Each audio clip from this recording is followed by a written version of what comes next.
The heavens had once been filled with nothing but harmony. Endless choirs of angels lifted their voices in praise, their songs rising like rivers of light to the throne of the Almighty. Among them shone one greater than all the rest, Lucifer, the morning star. His brightness dazzled the heavens, his beauty outshone all others, and his voice was like music woven from fire and silver. Yet pride grew in his heart. He who was most adorned began to believe himself wronged by his Maker. Why should he serve another? Why bow before the Son, the beloved of God, when he himself was radiant with power? The seed of rebellion took root, and soon it became flame. Lucifer spoke in whispers to the angels nearest to him. His words were gentle at first, like honey, filled with promises of liberty and thrones of their own. Why should we be bound in servitude, he asked, when we are mighty in ourselves? Why should we bend the knee to one greater, when within us burns the same fire of eternity? One by one, a host of angels listened. Some trembled with doubt, others hardened with agreement, until a third of heaven's legions had been won to his cause. They followed him not only for his beauty, but for his promise of a new kingdom, one where they might rule free of God's command. At last, the day came. War was declared in heaven, not by swords forged of iron, but by powers greater than mortal minds could fathom. Lucifer's banners rose high, and the heavens that had known only peace now thundered with strife. The loyal angels, commanded by Michael, arrayed themselves against the rebels. Lightning clashed, fires roared, and the very fabric of heaven trembled. 3 days the war raged across the shining fields. Lucifer, mounted in blazing armor, seemed unstoppable. His pride grew fiercer with each strike, his voice a storm across the legions. We will rise, we will ascend above the stars, we will be like the Most High. But on the final day, a greater power appeared. The sun himself descended into the fray, riding a chariot of glory brighter than 1,000 suns. No sword nor shield could withstand his presence. With a single command, the rebels were hurled from the heights of heaven. Down, down they fell, driven by a storm of wrath, their cries echoing as they plunged through endless space. From glory to ruin, from music to silence, from light to everlasting fire, they were cast into the abyss prepared for their rebellion. They struck the burning lake of hell, a place without hope, without dawn, without the warmth of God's presence. Darkness lay upon them, though flames burned all around. Silence reigned, broken only by groans of despair. There lay their leader, no longer Lucifer the radiant, but Satan, scarred and broken, yet unyielding. His form, once angelic, bore the marks of ruin. His wings, once jewels of the morning, were blackened. His crown had fallen, but his will had not. He lifted himself upon the fiery lake, his eyes blazing not with light but with rage. Around him lay his followers, stunned in their fall. They looked to him with hollow despair, but he gave them fire instead of ashes. Rising, Satan spoke words that would bind them forever. Is this the region, this the soil, the clime, this the seat we must exchange for heaven? Be it so. He who reigns above has not yet won. If we can reign secure in our own dominion here, at least we shall be free. Here we may reign, and to reign is worth ambition. Though in hell, better to reign in hell than serve in heaven. At his voice, the host of fallen angels stirred. They rose from the lake, their forms towering yet shadowed, their faces grim with loss but fierce with loyalty. They followed him as he led them across the desolate plain, and there, upon the ashes of eternity, they built their new kingdom. The flames of pandemonium rose, a city forged of fire and darkness, vast and terrible, filled with the echoes of defiance. There in its blazing halls, the fallen swore allegiance anew. Though cast down, they would not surrender. If they could not storm heaven, they would strike where it hurt most. And so in the heart of hell, the seed of revenge was sown. The flames of hell roared eternal, but from the ashes the fallen began to rise. Around their leader, the host of rebel angels gathered, countless in number, their once glorious forms now twisted by ruin. Some bore scorched wings, some still smoldered with the fire of their fall, and all carried the mark of their rebellion. Yet their spirits were not broken. They looked to Satan, whose voice still carried the command of their lost glory. He surveyed them with eyes that burned brighter than the furnace around them. His heart, though scarred by defeat, was unshaken. With words that cut like blades, he roused their pride. Awake! Rise or be forever fallen. Though we are hurled into this infernal pit, our will is unconquered. Our throne is lost, but our ambition remains. Heaven may be denied us, but we still possess ourselves, and freedom shall be our crown. A murmur rose from the gathered host, swelling into a roar of defiance. The fallen, once silent in despair, found strength in their leader's words. Together they took wing across the burning plain until they came to a high plateau of blackened stone. There, at Satan's command, they began to raise a structure unlike any seen before. A palace of fire forged from the very essence of hell. With a thunderous crash, pandemonium was born. Its towers rose like molten spears, its walls blazed with unearthly fire, and its golden roof shone with a sickly glow across the vast wastes. Though hell was a place of torment, here stood a symbol of their unity and defiance, the seat of their new dominion. The demons poured inside, filling its vast hall. Millions upon millions crowded the chamber, yet by dark magic, their forms shrank to fit within, each now appearing small as insects swarming at the feet of their king. At the center of the hall, a throne of obsidian flamed with hellfire, and upon it Satan seated himself, the crownless monarch of the damned. Around him gathered his chief lieutenants, Beelzebub, the mighty second to Satan, Moloch, fierce and bloodthirsty, Belial, cunning and smooth of tongue, Mammon, ever lusting for wealth, and others, each a prince among the fallen. The council began. Moloch, rising first, thundered for war. His voice was like a storm of iron. Why delay? Let us assault the gates of heaven again with fire and fury. Better to perish in battle than waste away in this place of shadows. His words stirred many, for vengeance burned hot in their hearts. But Belial stood next, graceful and subtle. His words, though soft, carried poison. What hope have we? Shall we wage war against the Almighty, whose single breath cast us down? Better to endure what we cannot change. Let us rest, let us be still, and perhaps our torment will soften. His speech dripped with despair disguised as reason, and many found his words tempting, for courage was hard to muster in hell. Then Mammon rose, eyes glittering like molten gold. Why speak of heaven at all? Here is our kingdom, rich in fire and ore. Why not forge from this place our own glory? We need no God, no heaven. Let us build empires here and reign in wealth and strength. What need have we for war? His words appealed to pride, and the demons roared with approval. At last Beelzebub, Satan's faithful second, took the floor. His voice was stern, steady, and full of shadowed cunning. War is hopeless, submission unthinkable, and glory in hell but dust. But there is a new creation above, a world newly formed with creatures of flesh called man. They walk in a garden of delight, free, untested, innocent. To strike at them is to wound the heart of our enemy. If we cannot climb heaven, let us drag his children down to share our ruin. A silence fell. The thought was darker than war, yet more tempting.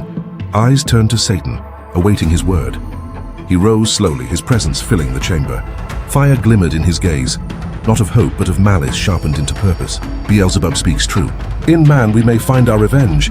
To corrupt the work of God, to destroy his delight, this shall be our war. I myself will go.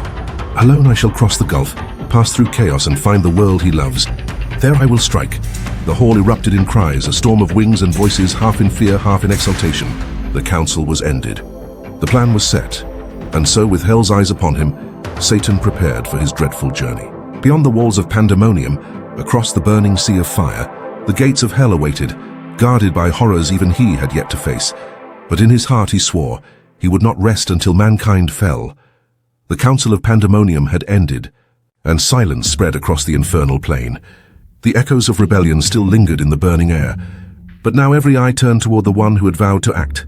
Satan stood upon the basalt steps of his throne, his dark wings spread wide, casting vast shadows over the lake of fire.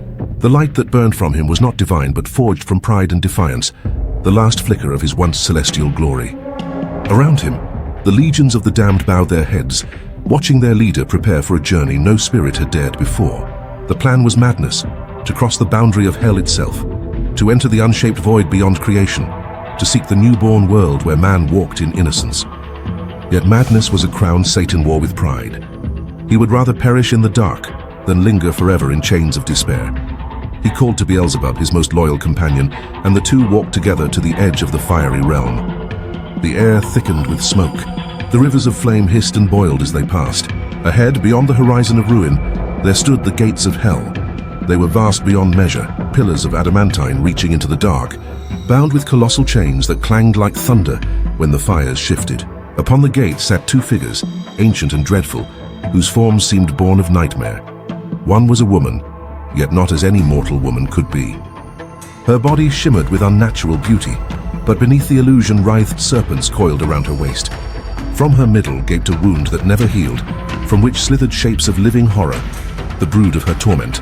Her eyes were hollow pits of agony and rage. This was sin, the firstborn of Satan's own mind, sprung from his pride in heaven before the war. Beside her lurked a shape still more terrible, a shadow of death itself, Vast and shapeless, half man, half beast, crowned with darkness. His form shifted endlessly, now solid, now vapor, as though even existence rejected him. A sickly mist of decay surrounded him, and where he moved, the ground itself seemed to die. This was death, the offspring of sin, a child of horror born from his mother's shame and his father's wickedness. As Satan approached, the gates shook, and both creatures stirred. Sin hissed, her serpent snapping. "Who comes?" she cried. "What soul dares to approach the threshold of eternal night?" Satan stood unflinching, though the air trembled around her. "I am he who once was Lucifer, now ruler of this domain. Make way, for I seek to pass into the void beyond." But Sin's eyes burned with mingled fury and longing. "My father, my maker," she said, her voice a mix of pain and desire. "Do you not know me? From your rebellion I was born. In heaven I sprang from your head full grown, your daughter and your curse. You fled me once, now you come again." Satan paused, his proud face shadowed with unease. He remembered her, a shape that had once haunted his mind before the fall. "Then you are my own creation," he said coldly. "And this being beside you?" Her gaze turned to the monstrous shadow beside her. "This is our son, born of our union, death. He is our doom, yet he guards this gate with me. We are bound to this place by the will of the Almighty. None may pass without our leave." Death's voice was like stone grinding in the dark. "And why should we let thee pass, O King of Ruin? The worlds beyond are not thine to claim." Satan's eyes blazed, and his voice rang like thunder. "Because the worlds beyond shall soon be mine by conquest. I seek not to rule here in ashes, but to strike at the heart of heaven's joy. Beyond this gate lies the realm of man, the new creation of our enemy. If I can bring it to ruin, then all his work shall wither, and hell will rise in victory. Let me pass, and the power you crave shall be yours." Sin hesitated, her serpents writhing as if sensing destiny. She turned to death, and for a moment the abyss held its breath. Then, with a voice of venom and devotion, she cried, "Open the gates! Let our Father and Lord fulfill his purpose." With a scream that shook the underworld, she unbound the chains. The doors of hell groaned and swung wide.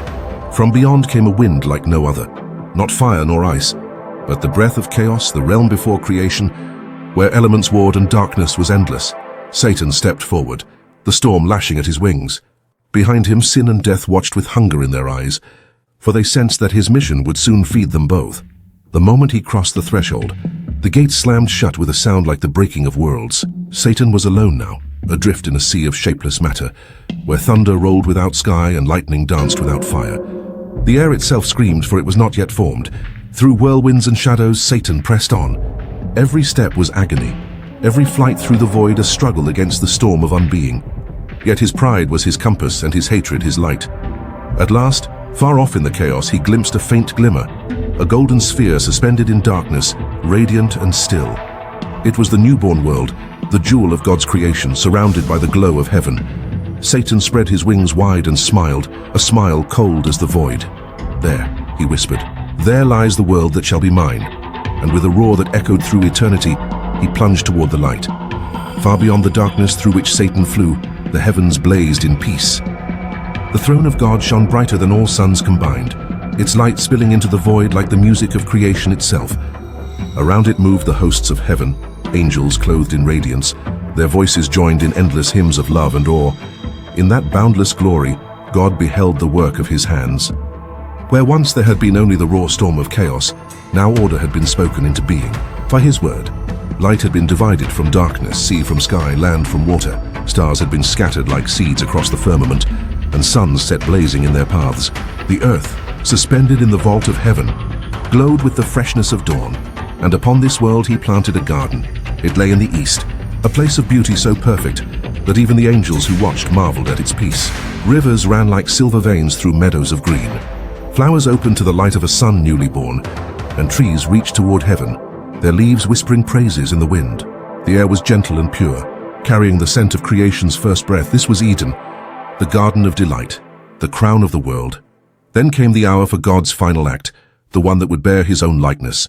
From the dust of the ground he shaped a form, tall, noble, and filled with grace. Into its nostrils he breathed the breath of life, and the dust became flesh. The clay became man, and Adam opened his eyes. He saw light for the first time, the golden sky above him, the earth beneath, the rivers, the beasts, the glory of life around him, and in awe he bowed his head. A voice vast and tender spoke within his heart, "You are my image. I give you life, reason, and dominion. Walk uprightly and know that all this is yours." Adam stood among the trees, clothed not in garments but in innocence. He spoke, and his words were pure and musical, for language itself was born with him. God placed him in Eden to tend it, to keep it, and to rule over every living thing that moved upon the earth. The beasts came before him, and he named them, lion and lamb, eagle and dove, each one bowing in quiet harmony to their master. The air was filled with peace, yet as time passed, Adam felt a longing he could not name. All the creatures of the world had their companions, the lioness beside the lion, the doe beside the stag, but he was alone. His heart yearned for one like himself, a mirror for his joy and thought, and God saw that it was not good for man to be alone.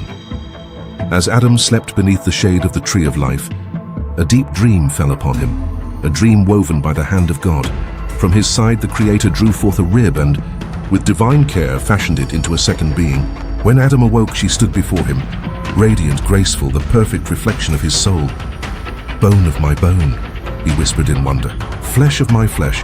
Her name was Eve, and when their eyes met, the garden itself seemed to rejoice. They walked together beneath the trees, hand in hand, the first two hearts in love. No shadow touched their souls, no fear clouded their peace. They lived in harmony with the world and with each other, naked yet unashamed, clothed in innocence and light. From heaven, the angels gazed down in awe, for never before had such beauty existed, not even among their immortal ranks. The archangel Raphael smiled upon them, while Gabriel's voice joined the chorus of celestial praise that filled the skies. But not all who watched rejoiced. Far off, hovering beyond the edge of creation, Satan beheld the earth. From his flight through chaos he had emerged at last, wings weary yet eyes burning with purpose. There before him lay the world he had come to corrupt, serene, unmarred, perfect. He gazed upon its order, its light and its peace with bitterness that burned like poison in his veins. When his eyes fell upon Eden, his hatred deepened. He saw Adam and Eve walking in the garden, speaking with laughter and love, their faces aglow with the reflection of divine joy. And the sight pierced him like a sword. Once he too had known that light, the favor of God, the warmth of creation's love. But that time was gone forever. What he could no longer have, he would destroy. He watched as they knelt in prayer, their words rising like gentle music toward heaven. The name of God upon their lips was salt to his wounds. "So," he hissed, "this is the new favorite of heaven, this fragile clay that God prefers above the host of angels. If I cannot ascend to the throne, I shall drag his image down from its pedestal." The stars above the world burned brighter, as if to guard the garden from his malice, but Satan's resolve hardened like iron. He would not strike openly. His war would be of deceit, not force, corruption, not confrontation. As he turned his gaze back toward the void, he saw a faint light far above the firmament, the eternal heaven from which he had fallen. Its radiance was a wound that would never heal. In that moment, his fate was sealed. He would poison what God had made pure, twist innocence into rebellion, and fill the world with the same ruin that consumed him. Beneath the golden trees of Eden, Adam and Eve lay asleep, untroubled, their dreams touched only by peace. But beyond the horizon unseen, the shadow of temptation had begun its journey toward them. Far from the peace of Eden, beyond the bright ring of stars that guarded the newborn earth, Satan drifted alone in the vast gulf of space. His black wings beat weakly against the silent ether, his form battered but unbroken. Though he had escaped the burning chaos of hell, the light of heaven still scorched his pride whenever he beheld it. Below him, the world spun. Blue seas, green continents, golden light spilling across its surface. A perfect sphere of harmony. It revolted him. He hovered at the edge of creation, cloaked in shadow. His eyes blazed with a fire not of warmth, but of endless wrath. "This then is the seat of their joy," he murmured. "This tender globe nursed by heaven's favor.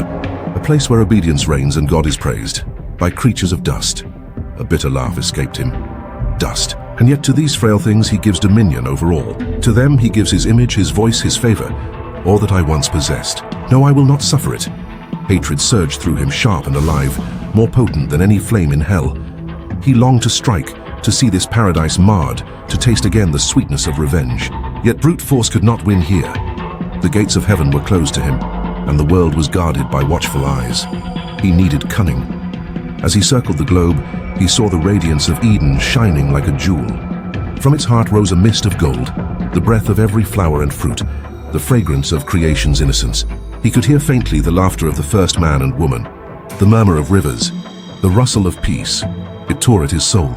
He descended nearer, through the canopy of clouds, through the dawn-colored light, until he stood at the outer edge of the garden. The air here was thick with holiness. The ground beneath his feet burned, for no evil thing could tread upon it unscathed.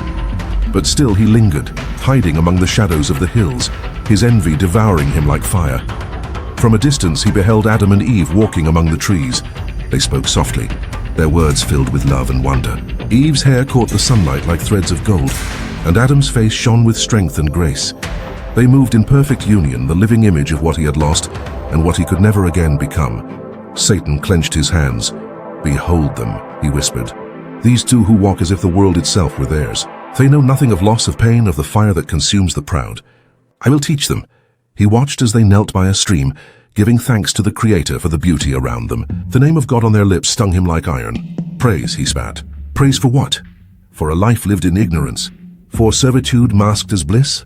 The wind stirred the trees as if to hush his blasphemy, but Satan only smiled, a cold hollow curve of the mouth. If their love for him is their strength, then through that love they shall fall. For I will twist their joy into doubt, their faith into pride. The same snare that bound me shall bind them. He turned away, climbing once more into the sky. The sun was sinking toward the horizon, spilling crimson light across the garden. To Satan it looked like blood. Far above, among the celestial spheres, the archangels watched. Gabriel, guardian of Eden, saw the shadow moving where none should move. His voice rang through heaven's courts. Evil has entered the borders of light. At once Michael and Uriel descended in radiant form, searching the corners of the world for the intruder. Uriel, the bright watcher of the sun, glimpsed Satan's shape and cried out, "Who dares profane this holy place?" But Satan had already disguised himself.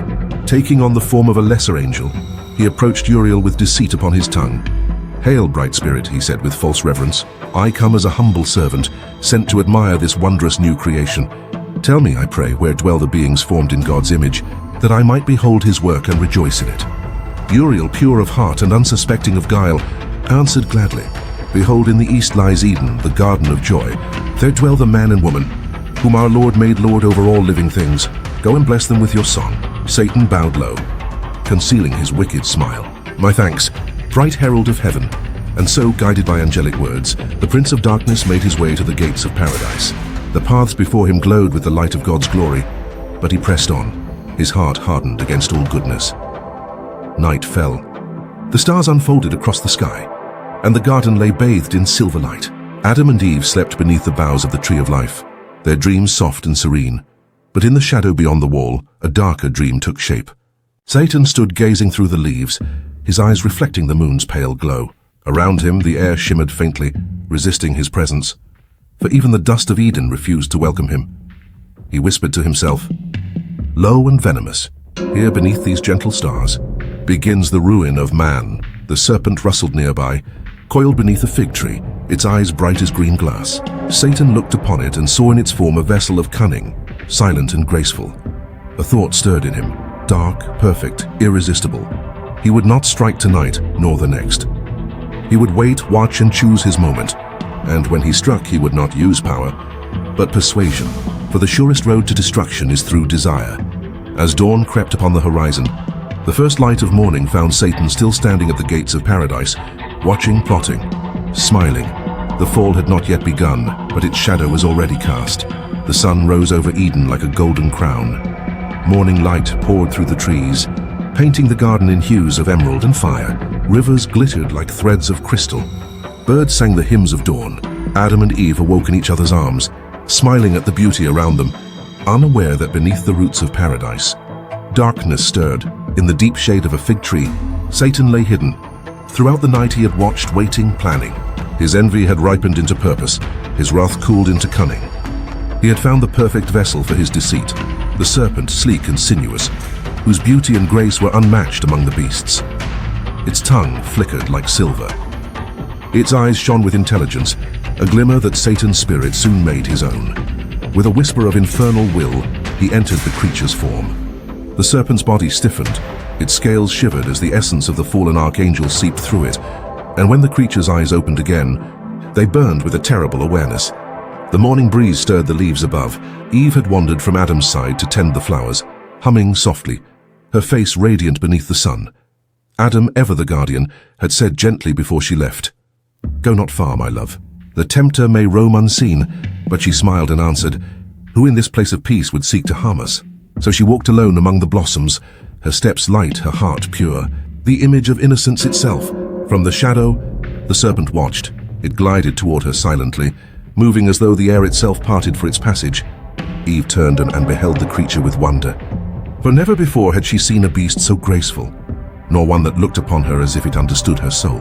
"Fair creature," she said, her voice soft as wind through leaves, "how wondrously you move." The serpent bowed its head. "Indeed, fair mistress of the world," it replied. Eve started, for the beast spoke. "How is it that you speak?" she asked in amazement. Satan, through the serpent, smiled with calculated charm. "Ask not how but why," he said smoothly. "For once I was as all beasts are, mute, simple, content. But then I ate of a certain fruit that grows upon yonder tree, and my eyes were opened. I awoke to knowledge and reason, to thought and understanding." Eve's gaze followed where the serpent pointed, to the tree of knowledge of good and evil, rising tall in the midst of the garden, its fruit glowing like fire caught in crystal. She drew back, her expression troubled. "Of that tree," she said, "we may not eat. God hath forbidden it, saying, 'In the day ye eat thereof ye shall surely die.'" The serpent's voice softened, persuasive, almost musical. "Die? Lady, have you not seen me? Alive, speaking, wiser than before. I ate and yet I live. Indeed, I live more truly now than ever I did. What if your maker forbids it not from care, but from jealousy, lest you too become as divine as he?" Eve hesitated. The words pierced deep into her heart. Could it be that God's command was not for protection, but restraint? Could wisdom be forbidden fruit? The serpent's eyes gleamed. Why should he forbid knowledge if knowledge be good? Hath he not made you in his image? Why then should his image not know as he knows? Look upon the tree, one, how fair its fruit, how fragrant its scent. Do you think death can dwell in such beauty? Eve's heart trembled between fear and desire. She looked upon the fruit, round, radiant, glowing like captured sunlight. A strange hunger awoke within her, not of the body, but of the soul. Still she hesitated. But he commanded, and who interprets his command? The serpent interrupted gently. He gave reason to you. Would he have you never use it? Is it not ingratitude to leave the gift of understanding unopened? His tone was calm, his reasoning flawless, his lies woven in silk. Each word pressed softly upon her will until her innocence began to bend beneath it. At last, she reached forth her hand. Her fingers brushed the fruit, smooth, warm, alive with a strange energy. For a moment she withdrew, trembling, but the serpent whispered, "Fear not. Taste and see that you are divine." And she ate. The sweetness filled her mouth like light turned to honey. Her heart leapt. The world around her seemed sharper, brighter, deeper. Knowledge flooded her mind like a storm of fire. She laughed, dizzy with wonder. "Surely," she said, "I am not deceived. I see now. I am awake!" The serpent watched, triumphant. "Then take to your mate this gift," he urged. "Share it, that ye may rise together." Eve ran through the garden, her eyes shining with newfound glory. She found Adam beneath the shade of the trees, weaving garlands of flowers for her hair. He rose at once, smiling. But when he saw the fruit in her hand, the smile faded. "Eve," he said in dread, "hast thou eaten?" She answered with fervor, her voice rich and strange, "Yes, my love, and fear not, for I have tasted and live. The serpent taught me wisdom. See how my mind is opened. I know now the heights of thought, the depths of being. Taste and be as gods." Adam's heart shook within him. He knew she was lost, yet he loved her beyond reason. To live without her was to die alone. To fall with her was to remain one flesh. "Then with thee I will share thy fate," he said softly. "For never shall I be parted from thee." He took the fruit and ate, and in that instant the light of Eden dimmed, the air grew heavy, the leaves shuddered as if in mourning. Their eyes, once filled with innocence, opened upon the world and saw shame. They looked upon themselves and felt naked, vulnerable, afraid. The birds fell silent, the breeze turned cold, Eden wept. Far above in heaven's court the angels bowed their heads. The echo of that first sin rolled through the cosmos like distant thunder, and deep within the heart of the garden, the serpent, now cast off by Satan who slipped back into shadow, coiled upon itself, its eyes dimming as divine wrath descended. Eve turned to Adam, tears welling in her eyes. "What have we done?" she whispered. Adam took her hand, but his voice was hollow. "We sought to be gods," he said, "and have become less than man." And in the darkness beyond the trees, unseen but smiling, Satan spread his wings and whispered, "It is done." The garden lay silent after the first sin, a silence not of peace, but of sorrow. The golden light of morning dimmed to grey. The air that once danced with perfume grew heavy with guilt. Adam and Eve stood trembling beneath the trees, their eyes open to a truth too heavy for innocence to bear. They looked upon one another and saw not beauty, but shame. What had once been pure and divine now felt fragile, exposed and fearful. Hastily they wove fig leaves into garments, covering themselves, not from cold, but from the sudden knowledge of sin. Their hearts were restless. The world they had known, filled with song, laughter and light, now seemed strange and haunted. The birds sang less sweetly. The rivers seemed to murmur in grief. Even the flowers drooped, as though creation itself mourned their disobedience. As the sun reached its height, a voice, vast and tender, rolled through the garden. "Adam, where art thou?" The sound pierced their souls. They hid among the trees, trembling, for the presence of God now filled them not with joy but dread. Adam answered faintly, his voice breaking, "I heard thy voice in the garden, and I was afraid because I was naked, and I hid myself." Then came the gentle yet solemn reply, "Who told thee that thou wast naked? Hast thou eaten of the tree, whereof I commanded thee that thou shouldst not eat?" Adam's voice faltered. His love for Eve warred with his fear of judgment. "The woman whom thou gavest to be with me, she gave me of the tree, and I did eat." Eve, weeping, fell to her knees. "The serpent beguiled me, and I did eat," she said softly. A great stillness followed, the stillness of heaven before the storm. Then the voice of the Almighty, sorrowful yet resolute, spoke judgment upon them all. To the serpent he said, "Because thou hast done this, thou art cursed above all beasts of the field. Upon thy belly shalt thou go, and dust shalt thou eat all the days of thy life. And I will put enmity between thee and the woman, and between thy seed and her seed. It shall bruise thy head, and thou shalt bruise his heel." The serpent writhed. Its beauty gone, its grace turned to slithering shame. To Eve, the Lord said, "I will greatly multiply thy sorrow and thy conception. In pain shalt thou bring forth children. Thy desire shall be to thy husband, and he shall rule over thee." Eve bowed her head, tears falling like rain upon the ground.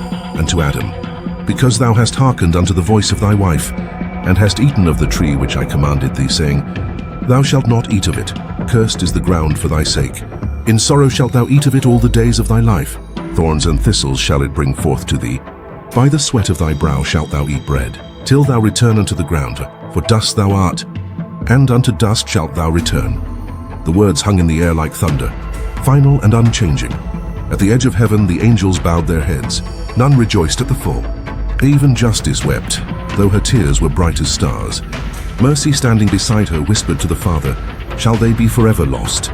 And the Almighty, whose wrath is bound by his own love, answered, "No, their seed shall bruise the serpent's head. From their sorrow shall rise redemption." Thus was hope sown even in the soil of despair, but the sentence must be carried out.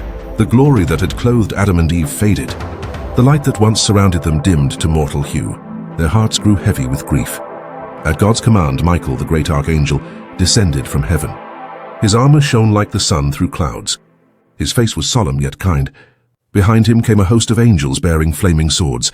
They found Adam and Eve clinging to one another beneath the tree of life. When they beheld the angels, they fell upon their faces, trembling.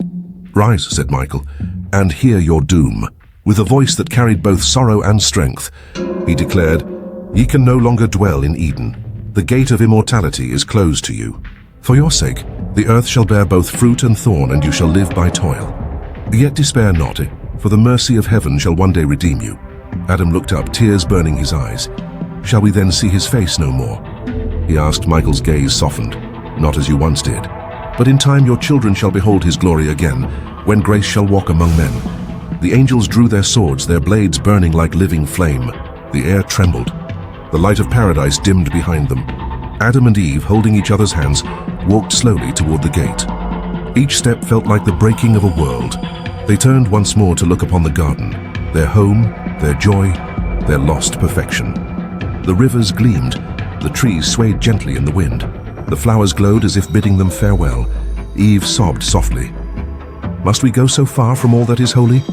Adam held her close.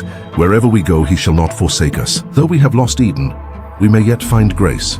As they passed through the gate, the cherubim took their place, mighty guardians of flame, and the entrance to paradise closed behind them with a sound like the sigh of creation itself. The sky darkened. The first storm gathered in the distance. Hand in hand, Adam and Eve stepped into the wilderness, the first dawn of human sorrow breaking over them.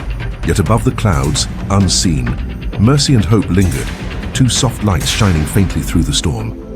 And in the shadowed world beyond Eden, Satan watched from afar, his triumph hollow. For though he had brought ruin, he could not silence love, nor the promise of redemption, that even now stirred faintly in the heart of mankind. The gates of Eden closed with a sound that echoed through eternity, a soft, mournful thunder, as if the heart of creation itself had sighed. The flaming swords of the cherubim crossed behind them, burning with a light too pure for mortal eyes. Their radiance sealed the path to paradise forever. Beyond that gate, the garden still glowed in eternal spring.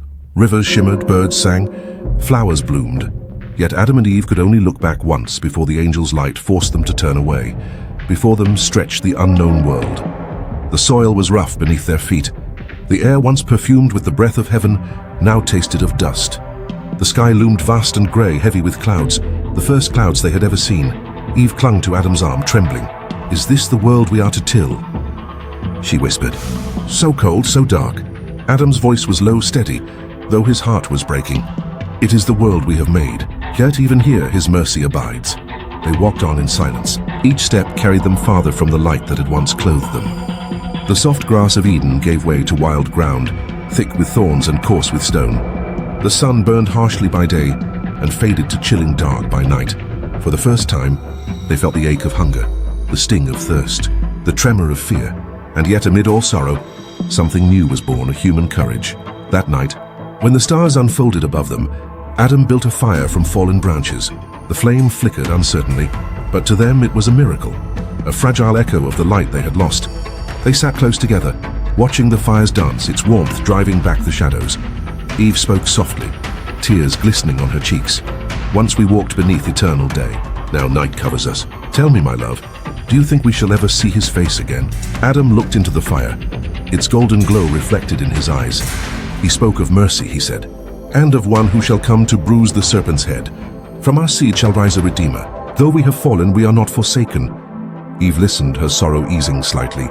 The words, like the warmth of the fire, gave her heart a trembling hope. "If our children shall live to see that day," she whispered, "then our pain shall not be in vain." Dawn broke pale and cold. The earth around them was wild, unshaped. Forests rising like dark cathedrals, mountains sleeping beneath mists. Rivers roared with untamed strength. The beauty was fierce, untamed, and it frightened them. Yet as they looked upon it, Adam said quietly, "This too is his creation. Though we are cast out, the world is still his and ours to tend." They began to work the soil. Adam broke the ground with his hands, sweat beading on his brow, the first labor of mankind. Eve planted seeds, her fingers trembling, her tears mingling with the earth. Where they fell, green shoots soon rose, tender, defiant symbols of life. The angels watched from afar, their bright wings folded in reverent silence. Even in exile, the divine spark within these two shone undiminished. At evening, Eve gathered close to Adam and spoke softly. "My heart is heavy, yet I feel something stirring within me, a strange strength, as if sorrow itself were teaching me to live." Adam smiled faintly. Perhaps that is what it means to be human, to endure, to hope, to love still in the face of loss. They stood together at the edge of a wide valley, where the rivers of the world ran down into the distance. Above them, the first stars flickered, not the perfect, unchanging light of heaven, but mortal fires, faint and beautiful, scattered across the darkness. For the first time, they understood what it meant to walk by faith and not by sight. Eve reached for Adam's hand. "Though the garden is lost," she said, "I feel that paradise is not gone from us entirely. It lives still and here." She touched her heart, and Adam, moved by her words, answered softly, "So long as love endures, the image of God remains." The wind rose gently through the valley, carrying the scent of earth and rain, far behind them. The light of Eden shimmered faintly, distant, unreachable, yet eternal. They turned their faces toward the world ahead, a world of labor and sorrow, of birth and death, of pain and promise. The road stretched long before them, winding into shadow, but the flame of their fire, the light of their love, burned steady in the dark. And thus began the story of humankind, not in glory, but in exile, not in perfection, but in the fragile strength of two hearts that dared to hope again. Through the vast gulf between earth and the abyss, Satan soared in triumph. The deed was done. The garden had fallen silent, the light dimmed, and mankind, that new and favored creation, had bent beneath his whisper. For the first time since his rebellion, he felt a savage joy. The glory of heaven was beyond him forever, but he had struck at its heart. He had defied the Almighty not with armies, but with a single word, a single lie, and through that lie, brought all creation to share his ruin. As he crossed the void, the shadows of chaos swirled and hissed around him. The dark elements, sensing his victory, rose up like a storm to greet him. "Return, O Prince of Darkness," they cried, "first conqueror of light." His wings beat proudly through the gloom, scattering the vapors of the deep. The road to hell yawned before him, vast, black, and blazing at its core. Beyond its gates, the fiery lake shimmered like molten night, and the towers of pandemonium glittered faintly in the infernal haze. When Satan entered, the legions of the damned lifted their eyes. From their chains and shadows they saw him, their king, their rebel star, returning in dreadful splendor. A roar rose from the pit, a sound that shook the vaults of darkness. "All hail, Satan, victor of man!" they cried. He stood before them, tall and radiant with infernal pride. His armor was scorched, his wings tattered, but his spirit blazed brighter than the fires around him. "Rejoice, my brethren," he declared, his voice echoing like thunder across the abyss. "Our vengeance is complete. The sons of clay are fallen. The paradise they were given lies stained with sin. What heaven made pure I have made mortal." The legions shouted, their cries rising like flames. Pandemonium shook with dark jubilation. Demons beat their wings, spirits of flame twined upward like serpents of fire, and the infernal chorus rang through the pit. But even as they rejoiced, something strange began to happen. A silence crept through the hall, and faint at first, then spreading. The air grew heavy. The flames dimmed. A terrible stillness settled upon them. Satan's smile faltered. "What is this?" he murmured. Then from deep within the abyss a voice rose, not loud, yet commanding, vast as eternity itself. It was not the voice of God, but his judgment, echoing through the very fabric of damnation. "Because thou hast done this," it said, "because thou hast made others fall, thy triumph shall become thy torment, thy victory shall be thy curse." The air around Satan wavered. His body trembled. A heat greater than hell's fire consumed him. He clutched his chest, his wings folding in agony. What is this torment?" he gasped. The demons watched in horror as their proud king began to change. His radiant form twisted, his noble face darkened, his limbs writhed and shrank. Scales broke through his skin. His mouth split into a fang-filled maw. Where once had stood the Prince of Light now coiled a monstrous serpent, vast, hissing, hideous. All around, the same fate seized his followers. Their laughter turned to shrieks as their forms melted and bent. Wings became coils, voices turned to hisses, eyes burned with the dull glow of damnation. They filled the pit with writhing forms, serpents crawling through flame, biting the dust of their own despair. And then, as if to mock their fall, the ground beneath them burst forth with fruit, bright, shining, fragrant, like the forbidden fruit of Eden. The serpents slithered toward it in greed and hunger, biting eagerly, only to taste ashes. Again and again they bit, and each time their mouths filled with bitterness. Their hunger was endless, their satisfaction forever denied.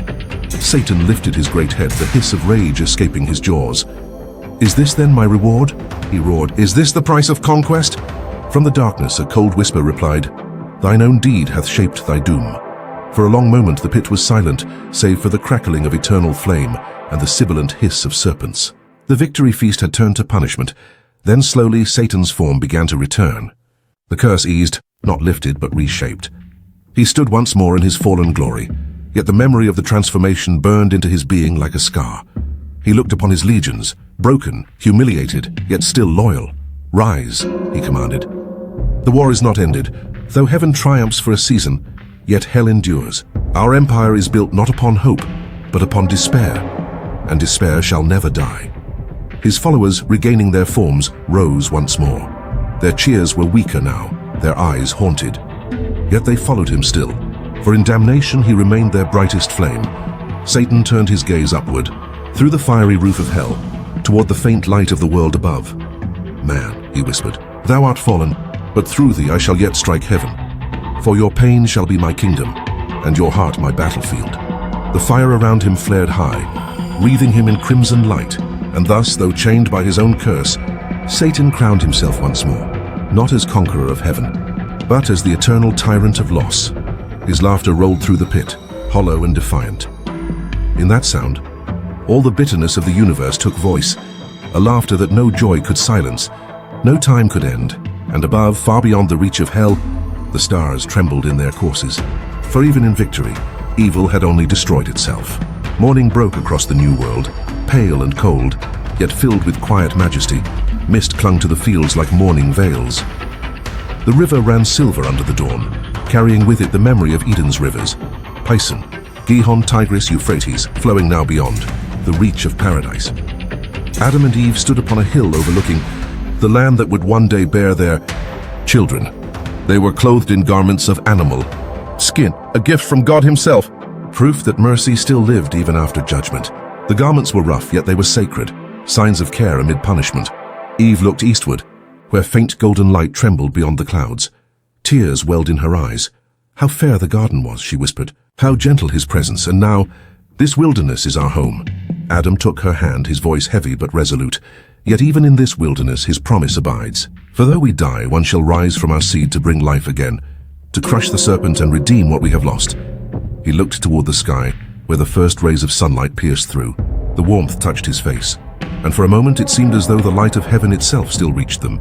Then came the archangel Michael, descending once more, not in wrath, but in solemn grace. His armor gleamed faintly in the dawn, and his sword, now sheathed, shone like the edge of peace. Adam, son of earth, he said, and Eve, mother of all living, your exile is not the end. Though you have fallen, heaven has decreed that through your line shall come one greater than the serpent, who shall restore all things. Adam bowed low, tears of gratitude streaming down his face. Must we live forever in sorrow then? He asked. Shall we never see Eden again? Michael's eyes softened. The garden is closed, he said gently, but not lost. For what was once bound by place shall one day be written upon the heart. A greater paradise awaits, not of soil and leaf, but of spirit and grace. When the time is full, the Son of God himself shall open its gates once more. Eve listened, her sorrow turning slowly into wonder. The Son of God, she whispered. Then our children shall not be forever strangers to his love. Not strangers, the angel said, but heirs, through suffering, through faith. He lifted his hand and gestured toward the horizon. In that instant the clouds parted, and a vision unfolded before them, a panorama of all human history yet to come. They saw cities rise and fall, nations born and broken.